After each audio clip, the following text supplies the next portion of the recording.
Di saat menikahnya seorang perempuan dengan suami tersebut, maka begitu ijab kabul terjadi, maka beralihlah semua kewajibannya daripada mengabdi ke orang tua, beralih menjadi mengabdi kepada suami.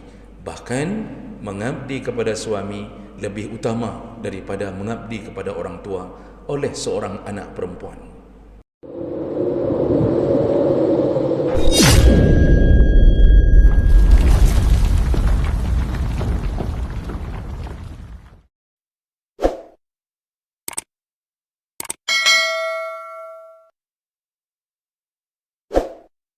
Alhamdulillah, nasta'inuhu wa nastaghfiruh wa na'udzu bihi min shururi anfusina wa min sayyiati a'malina. Man yahdihillahu fala mudilla lahu wa man yudlil fala hadiya lahu. Asyhadu an la ilaha illallah wahdahu la syarika lahu wa asyhadu anna Muhammadan 'abduhu wa rasuluhul karim. Allahumma salli wa sallim ala nabiyina wa sayyidina al-Mustafa Muhammadin wa ala alihi wa ashabihi ajma'in. Amma ba'd. Rabbi shrah li sadri wa yassir li amri wahlul 'uqdatam min lisani yafqahu qawli. Segala puji bagi Allah, kemudian salawat dan salam pada Rasulullah, pada keluarga dan seluruh sahabat-sahabatnya yang Allah muliakan insyaAllah. Bapak-bapak, ibu-ibu, jamaah salat subuh datang karena Allah, maka semoga Allah membalas setiap langkah dengan pahala yang besar insyaAllah. Bapak ibu yang Allah muliakan, kita masih membahas tentang serial golongan orang-orang terbaik yang pernah disebut oleh Allah dan Nabi sallallahu alaihi wasallam. Di pertemuan kita yang lalu, kita membahas bahawa Nabi pernah menyatakan sebaik-baik di antara kalian atau sebaik-baiknya manusia di antara kalian yaitu orang-orang yang diharap-harapkan kebaikannya dan orang merasa aman dari keburukannya. Itu manusia terbaik di antara kita, yaitu ketika dia ada maka orang merasakan manfaat, ketika dia tiada maka orang merasa bersedih dengan kehilangannya. Dan juga dimanapun dia berada, orang tidak merasa khawatir dengan kehadirannya. Kalaupun dia menjadi tetangga kita, kita merasa nyaman hidup di sampingnya. Kita tak pernah merasa takut bahawa kita akan dikhianati, dicuri. Tidak pernah. Itulah manusia yang terbaik. Maka berusahalah menjadi orang yang banyak manfaat kepada orang lain, dan kecilkanlah rasa ketakutan orang kepada kita. Itu yang Nabi sebutkan di dalam hadis yang sudah kita bahas di pertemuan sebelumnya. Baik, kita lanjutkan golongan orang terbaik berikutnya yang pernah disebut oleh Nabi sallallahu alaihi wasallam, yaitu suami-suami yang paling baik memperlakukan keluarganya. Nah, kali ini Nabi menyebutkan tentang golongan manusia yang terbaik di sisi Allah dan Nabi adalah para suami. Suami yang mana? Suami yang paling baik bergaul, kemudian juga dia paling baik melayani kehidupan keluarganya, terutama istri dan anak-anaknya.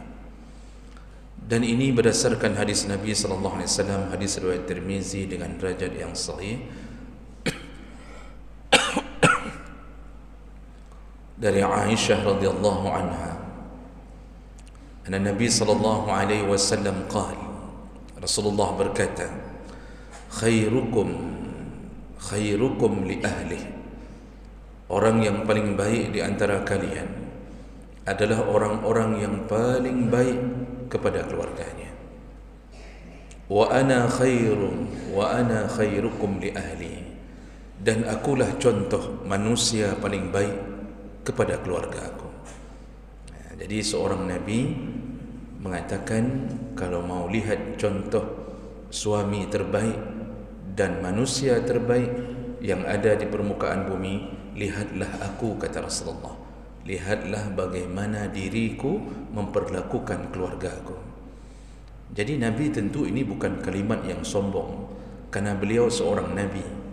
Beliaulah yang telah direkomendasi oleh Allah menjadi suri tauladan bagi seluruh alam. Makanya Allah mengatakan, laqad kana lakum fi Rasulillah uswatun hasanah.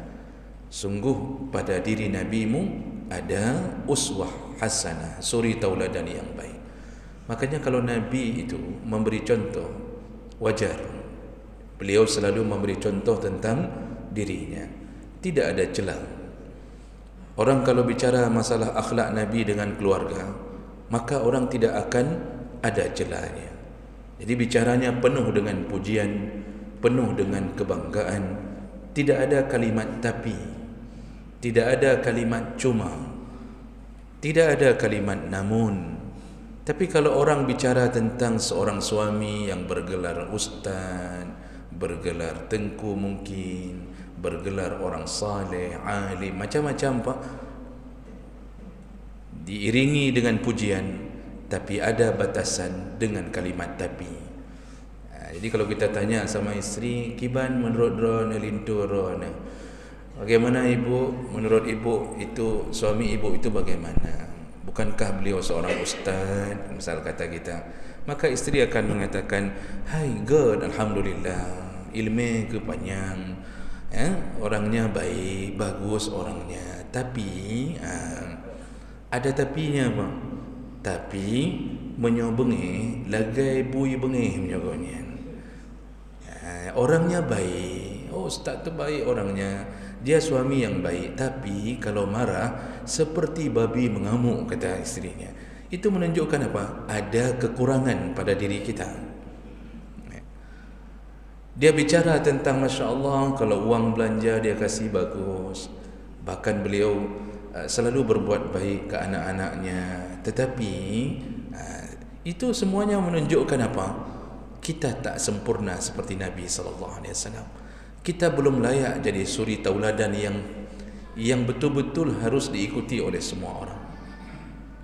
Makanya salah satu yang membuat Nabi mengatakan dengan pedenya, dengan yakinnya, salah satu manusia terbaik di antara kalian, lihatlah aku sebagai suami yang paling baik. Maka dengarkanlah hadis Nabi dari keluarga Nabi, dari isteri Nabi, bagaimana Nabi memperlakukan keluarga. Tidak ada satu pun isteri yang pernah mengatakan cela kepada Nabi SAW. Tidak ada. Lihat pengakuan Aisyah, pengakuan Ummu Salamah, Ummu Maimunah, pengakuan Hafsah. Tidak ada cela sedikit pun. Mereka membangga-banggakan Nabi sebagai seorang suami. Maka salah satu manusia terbaik di atas permukaan bumi adalah para suami yang paling baik memperlakukan keluarganya. Nah, Bapak Ibu yang Allah muliakan, kenapa kita harus berbuat baik kepada isteri kita? Apa dasarnya? Maka perlu kita renungkan. Yang pertama, itu isteri kita itu adalah anak orang. Kan tak mungkin isteri kita anak kita. Isteri kita itu anak orang. Apa maksudnya? Siapa yang besarkan dia? Siapa yang melahirkan dia? Ibunya. Siapa yang menahan derita dari masa 9 bulan dikandung, kemudian keluar dengan darah yang menggenang, kemudian mengalami masa-masa rasa sakit, sampai ibunya muntah berkali-kali ketika mengandungnya, dibawa ke rumah sakit berulang-ulang, mungkin pernah pingsan beberapa kali, bahkan detik-detik melahirkan diiringi dengan rasa khawatir apakah keluar anaknya beserta dengan nyawanya. Siapa yang paling besar pengorbanannya kepada anak itu? Ibunya. Lalu kemudian siapa yang memulai membesarkannya hidup dengan keadaan punya makanan, punya minuman? Ayahnya. Ayahnya lah yang berjuang untuk seorang bayi yang perempuan ini. Ayahnya lah yang memikirkan bahkan membelikan mainan apapun yang dimiliki oleh si isteri kita ketika bayinya. Ayahnya lah yang kemudian mencari nafkah, pontang-panting demi menghidupkan isteri dari kita itu. Disekolahkan TK, dibayarkan, kemudian lanjut ke SD, belum selesai, lanjut SMP, SMA, dimasukkan ke daya, dia cari pesantren yang paling baik untuk anak gadisnya. Anak gadisnya lulus pesantren, ayahnya pula yang habis-habisan mencari rezeki untuk membesarkan anak gadisnya dengan menguliahkannya. Maka kuliahlah sang isteri, dapat S1, sudah jadi doktor, sudah jadi ini, bahkan hari ini sudah mencapai S2. Ayahnya ratusan juta tak pernah dikira oleh ayahnya. Lalu ketika masa kuliah, dia berjumpa dengan seorang perjaka, hanya dengan tatapan mata dan hanya dengan satu WA yang isinya mengucapkan kalimat cinta, berubah semua keadaan. Akhirnya dia menikah dengan seorang laki-laki yang tak pernah membesarkannya, tak pernah membiayai kuliahnya, bahkan tak pernah mengandungnya. Di saat menikahnya seorang perempuan dengan suami tersebut, maka begitu ijab kabul terjadi, maka beralihlah semua kewajibannya daripada mengabdi ke orang tua, beralih menjadi mengabdi kepada suami. Bahkan mengabdi kepada suami lebih utama daripada mengabdi kepada orang tua oleh seorang anak perempuan. Bayangkan, hanya dengan kalimat cinta semua berubah. Bahkan seorang suami ketika sudah mendapatkan isteri, lalu dia pindahkan anak gadis itu ke rumahnya. Dia sewa satu rumah. Kata suami, dah tinggal mentang di rumah deroteh. Kalau kita tinggal di rumah mertua, kita tinggal di rumah mamamu dan ayahmu, mungkin kita tidak pernah bisa menjadi mandiri. Kita tidak pernah bisa mengatur diri sendiri. Bahkan dapur dibagi berdua, minyak goreng dibagi berdua, isi listrik, token dibagi berdua.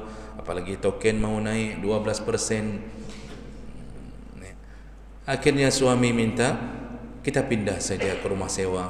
Pindahlah mereka. Baru menikah sekitar 1 bulan. Lalu kemudian sejak itu isteri mau ke rumah ayahnya pun perlu meminta izin kepada suami. Belum sempat dia balas semua kebaikan ibunya.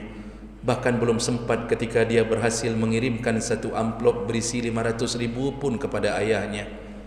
Tak sempat dia mengucapkan terima kasih ibu, engkau yang telah membesarkanku, melahirkanku.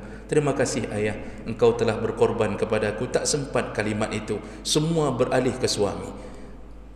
Semua pengabdian. Kalau suami bilang jangan pulang, maka tak boleh pulang. Kalau ayah mengatakan nak, ayah sakit, tapi suami pun sakit, maka tetap dia harus berada di rumah demi suaminya. Karena itulah kita disuruh berbaik-baik ke isteri. Karena kita tanpa pengorbanan, kita mendapatkan anak yang sudah dibesarkan, disempurnakan akhlaknya melalui pendidikan orang tuanya. Maka jangan sakiti hati mertua, jangan sakiti hati orang tuanya atau mertua kita dengan melakukan keburukan kepada isteri kita. Itu akan menyebabkan luka mendalam. Ibunya akan mengatakan, hai pokapoh anak ke ike yang beraya. Itu dalam kalimat marah apa? Ibu ni kan begitu. Orang Aceh kalau sudah marah itu banyak ada lon-lon tuan, ada lagi ike manduwi-duwi. Anak gadisnya dipukul oleh suaminya. Apa kata ibunya? Anak ke itu anak aku yang besarkan.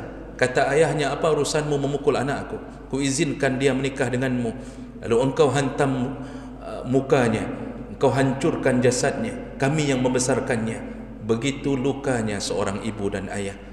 Oleh karena itu, itulah menjadi penyebab pertama kenapa kita harus berbaik-baik kepada isteri kita, iaitu dengan berbaik kepada isteri kita, kita telah berbaik kepada dua orang tua yang mengizinkan anaknya untuk menjadi teman hidup kita selamanya.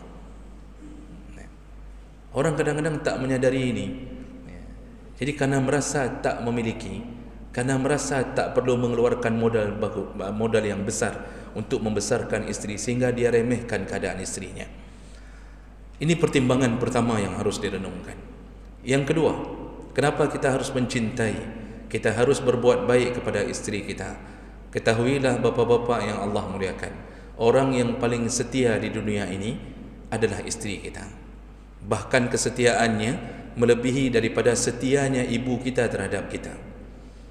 Kita hidup bersama ibu dan ayah. Bagi kita laki-laki, itu mungkin sampai masa kita mendapatkan rezeki.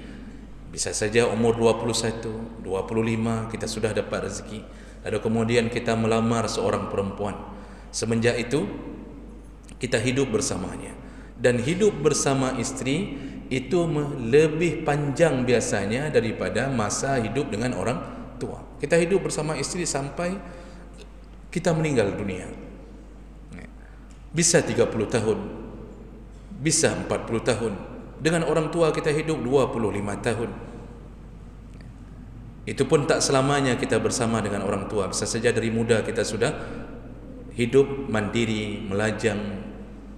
Dengan isteri kita hidup melebihi masa hidup dengan orang tua. Siapakah yang memperhatikan kita selama ini? Isteri. Ketika kita pulang, siapakah yang berusaha menyenangkan isteri kita, menyenangkan kita dengan berbagai kelelahan yang kita bawa ke rumah? Lalu di depan pintu rumah berdirilah seorang bidadari dengan senyuman, dan dia mengatakan, semua makanan sudah siap bang. Abang mau dibuatkan apa? Dompegak kopi atau dompegak teh? Dia bukakan pintu pagar dengan senang hatinya. Lalu dia mulai melakukan pengabdian-pengabdian dari yang kecil sampai yang paling besar. Bahkan dia belum sempat kita melayani diri kita, dia duluan yang melayani kita. Dia bukakan sepatu kita, dia bukakan kos kaki kita, walaupun dalam keadaan muntah-muntah. Hai mubaidah maksudnya. Tapi Masya Allah, dia lakukan itu bertahun-tahun. Bahkan sampai ketika kita mau tidur pun kita masih memanggilnya, tolong urutnya siat, urut jih siat. Kita suruh urut kerana kita sudah capek. Tapi pernah bapa mendengarkan bahawa isteri yang mengatakan ke suaminya, nurut long siat. Kata suami, boh apa ku urutkah? Ilung mentang cukup. Jadi isteri jarang minta diurut oleh suami, tapi suami sering sekali mengatakan ke isteri, tolong taruh obat ini sebentar, taruh obat itu. Isteri kalau taruh obat, Pak, itu taruh sendiri, Pak. Kita kurap saja sedikit, kalau bukan isteri taruh, kita tak bisa taruh. Padahal sanggup tangan ini menjangkau ke kaki kita, kita pasti panggil isteri. Ini pengalaman pribadi juga, Pak. Kita panggil pergi isteri, kapedu ubat balung dia, kapedu baki long dia. Pedu ubat, dia teteskan obat cemekam kita. Itu isteri, padahal begitu mudahnya meneteskan obat cemekam. Kita taruh minyak angin di kepala kita, apa susahnya? Tinggal keluarkan minyak angin, taruh di kepala, apa susahnya? Tapi kita tak lakukan itu. Kita butuh pelayanannya. Kita panggil isteri kita, kena kerja dia. Kapedu ubat dia, kata kita boleh. Tapi coba isteri, apakah dia suruh teteskan obat cemekam tadi ke suaminya? Bang, tolong teteskan. Tak, dia taruh sendiri. Kalau kita gatal badan kita, sama siapa kita kasih tahu, Bang? Isteri. Kita bilang kacok segut jangan, ke garu jangan. Tolong di garuk sebentar ini. Sudah gatal sekali, kata isteri. Dironcik memang gatal ini, tapi isteri melakukannya, bahkan matanya hampir terpejam. Tapi suami belum terpejam matanya, belum selesai pengabdiannya. Kita bekerja untuk isteri kita, dari mulai terbit matahari sampai terbenam matahari. Isteri bekerja untuk kita, mulai dari terbit matahari sampai terbenam mata suami. Sebelum terbenam mata suami, maka dia pun tak bisa tidur dengan nyenyak. Itu orang yang mengabdi ke kita. Bahkan ketika kita tua, begitu mudahnya seorang isteri membuka pampers yang kita pakai, yang isinya kotoran, kencing, tai. Dia membukanya, lalu dia ambil tisu basah, dia lap tanpa menampakkan jijiknya sedikit pun. Ketika kita di rumah sakit, siapa yang tidur di lantai untuk menemani kita? Ibu kita atau isteri kita? Isteri kita. Kita dapatkan tempat di atas kasur, ada lantai di bawah dengan beralaskan satu tikar. Dia tidur menunggu subuh. Dia tak biarkan suaminya tanpa teman di rumah sakit. Bahkan anak-anaknya semua dia ajak dipeliharanya. Sambil menemani kita, dia tetap harus mengabdi kepada anak-anaknya. Isteri kita, ibu kita mungkin tak mampu lagi menjaga kita. Itu manusia yang paling setia. Kalaupun kita punya isteri yang kedua, dia cuma tunggu awal bulan. Pengjo ba inang kedua, waktu sakit ba inang pun. Jarang suami yang waktu sakit pergi ke rumah inang pergi ke rumah isteri kedua. Isteri kedua perginya di waktu awal bulan baru terima gaji, itu ke rumah isteri kedua. Waktu sudah sakit-sakit katuha nya kajak ba inang pun. Begitulah keadaan kita. Lihatlah pelayanan isteri kita terhadap kita. Tak layak bibir ini mencaci makinya, tak layak tangan ini menampar wajahnya hanya karena sedikit kesalahannya. Tak layak. Makanya Allah langsung yang turun tangan mengatakan wa'ashiruhunna bil ma'ruf. Berbuat baiklah engkau kepada isteri-isterimu. Fa in karihtumuhunna syai'an fa'asa an takrahu syai'an wa yaj'al Allah fiha khairan katsira. Kalau engkau mendapatkan keburukan dari isterimu yang sedikit, kata Allah, lihatlah keburukannya, lihatlah kebaikannya yang tak tertandingi. Itu nasihat Allah kepada kita. Kalau engkau dapatkan keburukan isterimu yang sedikit, mungkin sesekali dia menyahuti kita karena lelahnya, atau sesekali mungkin dia tak sadar kemudian dia menyakiti perasaan kita, maka di saat itu kata Allah apa? Ingat-ingatlah, fikir-fikirkanlah, begitu besar kebaikannya kepadamu dibandingkan keburukannya. Makanya Umar bin Khattab itu manusia paling bingkeng. Ini riwayat yang sahih, disebutkan dalam berbagai riwayat hadis. Umar bin Khattab itu manusia paling keras. Kalau urusan bertengkar, ambil pedang, tebas. Tapi ketika dimarahi oleh istrinya, dia tak pernah menyahuti istrinya. Jadi kalau istrinya merepet, ini hadis ini begitu menyebutkan, istrinya merepet, Umar diam, mendengarkan, lalu Umar keluar. Lalu kemudian Umar ditanya oleh sahabat yang lain, Umar, kenapa engkau biarkan istrimu memarahimu? Jadi dalam bahasa kita Pak sudah berubah menjadi suami takut isteri. Jadi kalau dengan orang Masya Allah beraninya, dengan isteri tak berani. Makanya yang paling berkuasa itu Pak, itu bukan bapak kapolseknya, bukan bapak kapolresnya, tapi istri Pak Kapolres itu paling berkuasa Pak. Istri dan rem itu paling berkuasa. Bapak mau selesai sesuatu, kasih tahu kepada istrinya, kasih tahu ke ibu, oh Masya Allah, itu selesai urusan. Banyak suami yang kadang-kadang bukan tak berani, tetapi dia ingin menghargai istrinya. Maka Umar bin Khattab kemudian menjawab ketika ditanya, kenapa engkau dimarahi oleh istrimu, engkau diam saja? Apa kata Umar? Tahukah kalian, kebaikan istri kita itu lebih banyak daripada apa yang dia tampakkan di hadapan kita melalui keburukannya. Marahnya tak sebanding dengan ketika dia melahirkan beberapa orang anakku, tak sebanding. Dia marah cuma hanya sebentar, tetapi kebaikannya dia lahirkan anakku berulang-ulang dalam kubangan darah. Dia mengabdi kepadaku berulang-ulang setiap hari tanpa gaji. Itu tak sebanding dengan hanya mempep-pepnya. Umar tak bilang bahasa Aceh, pep-pepnya, kira-kira begitulah. Makanya Umar membiarkan. Maka jadi suami yang baik itu, kalau isteri sudah mulai ngambek, sudah mulai mempep-pep di rumah, keluar saja Pak. Maka ciri-ciri suami baik itu dia tak peduli, keluar. Jadi jangan ladeni di rumah. Asal sudah mulai pep-pep, idron nuwa telat dengan aki, idron hana nerah dengan manuk babadan, macam-macam dia bilang Pak, keluar Pak. Oh dia marah terus-terusan, keluar terus-terusan. Tak selesai-selesai marahnya, baru kita cari isteri yang lain yang tak marah-marah. Itu suami yang baik. Jangan ladeni, jangan dihantam, jangan dipukul. Kata Aisyah, tangan Nabi tak pernah memukul istrinya. Tangan Nabi hanya memukul ketika berada di medan perang. Itu kata Aisyah radhiyallahu anha. Namun isteri juga harus dicatat baik-baik. Kalau suami yang baik sudah keluar dari rumah, itu berarti suami itu berilmu.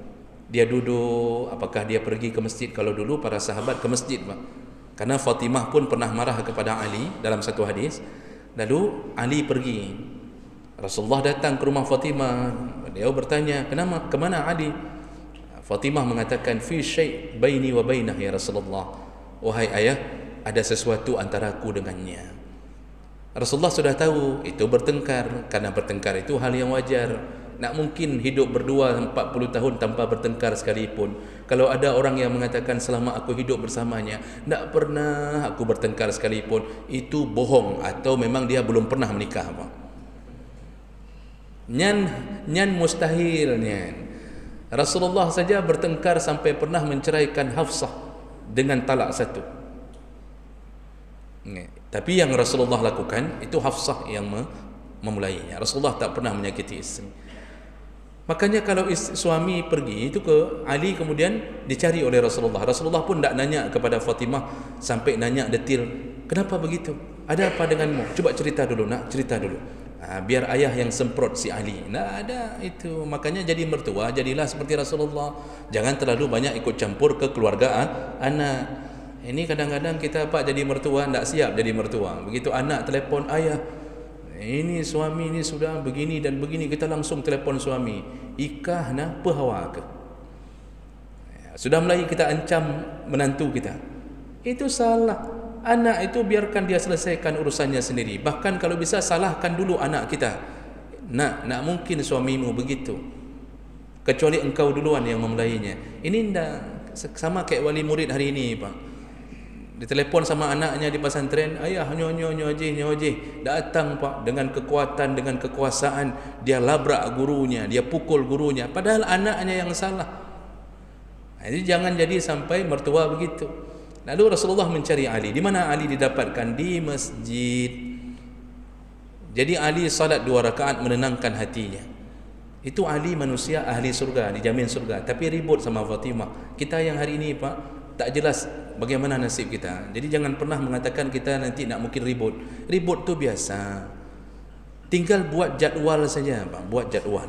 Ya. Asal akhir bulan ribut, awal bulan pergi lagi ke Gunung Salak bersama lagi, nanti akhir bulan ribut lagi. Pokoknya buat jadual, aman itu sudah. Itu bumbu pernikahan. Makin banyak ribut, makin besar cinta kita kepada isteri. Maka buat jadual ribut. Jadi jemaah melakukan Allah Subhanahu Wa Taala, hari ini suami-suami kalau istrinya marah mungkin tak ke masjid, beda iman, ke kedai kopi itu pun sudah baik. Cuma catatan bagi isteri, kalau suami pulang kembali ke rumah, maka jangan lagi menyambung perkara tadi. Ini suami sudah 2 jam di kedai kopi, kata pikir suami nyoka bereh apa kaji tahu. Begitu dia pulang, istrinya menyambut di depan pintu pagar dengan satu balok kayu. "Kakawo jena," katanya. Sudah pulang ya, dimulai lagi. Ini mudah-mudahan isteri begini, Pak. Itu tak perlu berlama-lama dengan hidup dengannya. Hanya kaji kantor ya. Kaji kantor BL. Nah, jadi inilah penyebab kenapa kita harus berbuat baik kepada isteri kita. Bayangkanlah kebaikannya. Lihatlah pengorbanannya. Tak sebanding dengan rasa marahnya. Kita pun mungkin punya kekurangan. Maka bermuhasabahlah. Jadilah suami yang baik, insya-Allah surga. Dengan menjadi suami yang baik, insya-Allah surga. Karena banyak suami kurang ajar, Pak, hari ini. Ya, dengan isteri tak baik, uang nafkah tak kasih, kahwin lagi, ditelantarkan anak. Itu sampai ada yang lari, Pak. Lari meninggalkan anak 5 orang di tangan isteri. Akhirnya isteri yang cari nafkah, dia lari ke Malaysia. Kahwin lagi dengan siapa? Dengan Kak Ros, kakaknya Ipi Upin. Dia kahwin di sana. Ya. Bayangkan keburukan seorang suami. Itu dosa besarnya, Masya Allah. Ya, jadi mudah-mudahan tausiah singkat ini menyebabkan kita kembali menyadari bahawa manusia terbaik di sisi Allah dan Nabi adalah para suami yang paling baik kepada keluarganya. Mudah-mudahan bermanfaat. Subhanakallahumma bihamdik, asyhadu an la ilaha illa anta, astaghfiruka wa atubu ilaik. Wassalamualaikum warahmatullahi wabarakatuh.